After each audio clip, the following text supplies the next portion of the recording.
I am not a Buddhist, as you have heard, and yet I am. If China or Japan or Ceylon follow the teachings of the great master, India worships him as God incarnate on earth.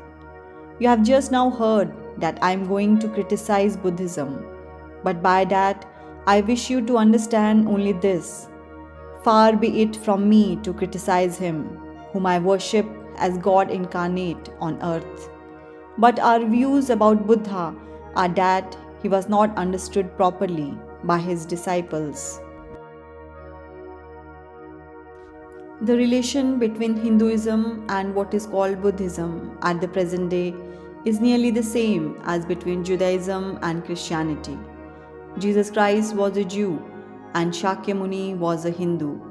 The Jews rejected Jesus Christ, nay, crucified him, and the Hindus have accepted Shakyamuni as God and worship him. But the real difference that we Hindus want to show between modern Buddhism and what we should understand as the teachings of Lord Buddha lies principally in this: Shakyamuni came to preach nothing new. He also, like Jesus, came to fulfill and not to destroy. Only in the case of Jesus, it was the old people, the Jews, who did not understand him, while in the case of Buddha, it was his own followers who did not realize the import of his teachings. As the Jew did not understand the fulfillment of the Old Testament, so the Buddhist did not understand the fulfillment of the truths of the Hindu religion. Again, I repeat, Shakyamuni came not to destroy, but he was the fulfillment, the logical conclusion, the logical development of the religion of the Hindus. The religion of the Hindus is divided into two parts: the ceremonial and the spiritual. The spiritual portion is specially studied by the monks. In that, there is no caste. A man from the highest caste and a man from the lowest may become a monk in India, and the two castes become equal. In religion, there is no caste. Caste is simply a social institution. Shakyamuni himself was a monk, and it was his glory that he had the large-heartedness to bring out the truths from the hidden Vedas and throw them broadcast all over the world. He was the first being in the world who brought missionarizing into practice.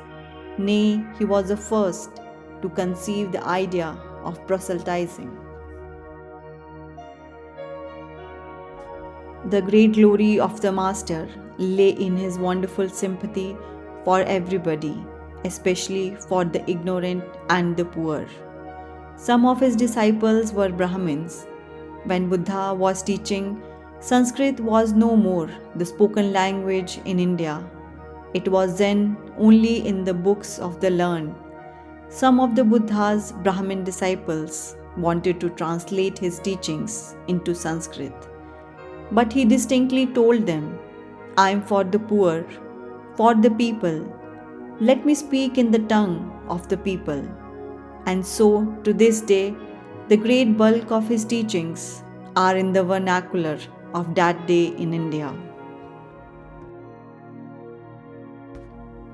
Whatever may be the position of philosophy, whatever may be the position of metaphysics, so long as there is such a thing as death in the world, so long as there is such a thing as weakness in the human heart, so long as there is a cry going out of the heart of man in his very weakness, there shall be a faith in God.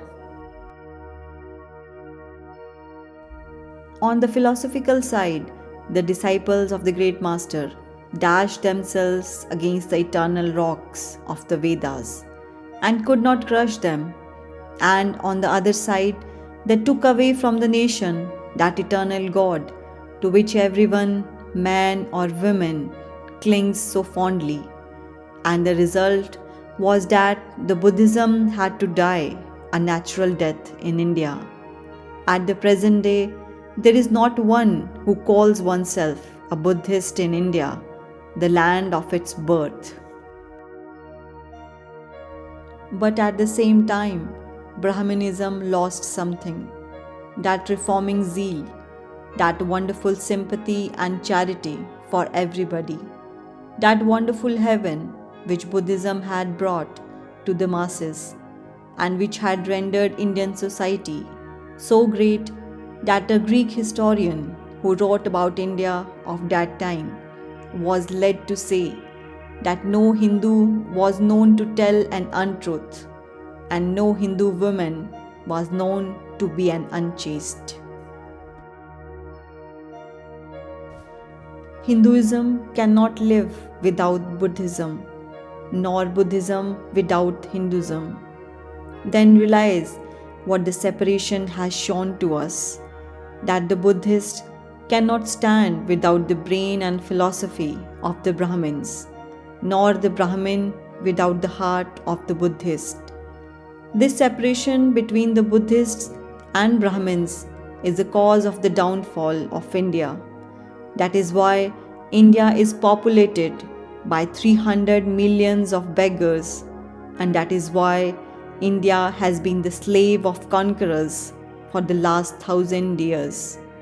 Let us then join the wonderful intellect of the Brahmins with the heart, the noble soul, and the wonderful humanizing power of the great master.